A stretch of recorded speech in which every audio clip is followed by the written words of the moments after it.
États comptables et fiscaux te propose d'importer des balances des principaux éditeurs du marché.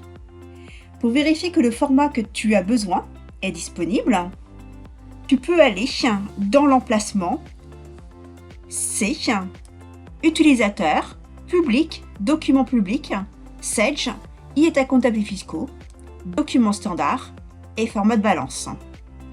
Si dans la liste qui t'est proposée à l'écran, aucun format ne te convient, dans ce cas, tu peux en créer un nouveau. Tu devras aller dans le menu Fichier, Format import-export paramétrable. Tu cliqueras sur le bouton Nouveau, situé en bas à droite. Tu choisis un emplacement où enregistrer ton nouveau format, puis tu renseignes un nom de fichier et tu cliques sur le bouton Enregistrer. La fenêtre Format de fichier de balance s'affiche et est composée de deux volets, Description et Particularités. Dans l'onglet Description, tu vas y renseigner l'intitulé de ton format de balance, y renseigner le type de données que tu vas importer, donc dans notre cas une balance, et sélectionner le type de fichier correspondant à ta balance. Par exemple, si ta balance est issue d'Excel, je t'invite à l'enregistrer au format CSV, séparateur point virgule, ou texte, séparateur tabulation. Ainsi, tu vas optimiser l'import de ta balance. Dans ce cas, tu choisiras le format délimité. Pour l'import d'une balance, 4 colonnes sont obligatoires dans ton fichier. Le numéro de compte, l'intitulé du compte général, le cumul débit et le cumul crédit. Dans mon exemple, j'ai 2 autres colonnes supplémentaires, le solde débit et le solde créditeur. Si elles ne sont pas présentes dans ton fichier Excel, ne t'inquiète pas, les soldes seront recalculés automatiquement en importation.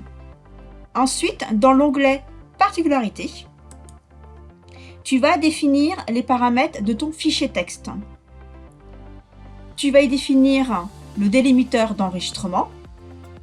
Tu vas y définir également les paramètres de ton fichier délimité, donc le délimiteur de champ. Dans notre exemple, c'était tabulation. Tu peux renseigner d'autres caractères importants. Par exemple, est-ce que ton texte est entre guillemets? Il faudra le renseigner par ici. Ensuite, tu renseignes le format des montants, donc le nombre de décimales, le séparateur de décimales. S'il y a un séparateur de milliers, s'il y a un cadrage à droite, à gauche ou un caractère de remplissage. Ensuite, tu renseignes les informations sur l'entête de ton fichier. À partir de quelle ligne tes informations se renseignent.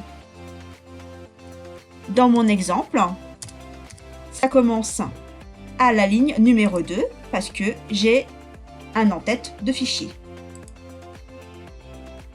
Une fois que tu as fini ton format, tu peux aller vérifier en allant dans le menu Fonction, Vérifier si le paramétrage que tu as effectué est cohérent. Ici, il nous informe que la structure du fichier est correcte. Je fais OK. Tu cliques sur le bouton OK pour enregistrer ton format. Et maintenant, tu dois aller le paramétrer dans les paramètres de société. En cliquant sur le bouton liasse, ici, tu mets bien en méthode importation, format paramétrable. Dans la ligne fichier, tu vas aller renseigner ton format. Et dans la ligne balance, tu peux aller renseigner l'emplacement de ton fichier de balance. Tu fais OK et maintenant, tu peux aller importer ta balance. Si tu souhaites revoir en détail la procédure pour créer un format d'import paramétrable, je t'invite à aller consulter la fiche 79 993 dans la base de connaissances. Elle te redonnera en détail toute la procédure pour créer un nouveau format d'import paramétrable. Dans la BDC également, tu peux consulter la vignette campagne fiscale pour avoir d'autres informations. Tu peux également échanger avec des techniciens sur le chat assistance. Si tu as besoin d'approfondir tes connaissances, tu as 2 outils à ta disposition, la base de connaissances et l'aide en ligne.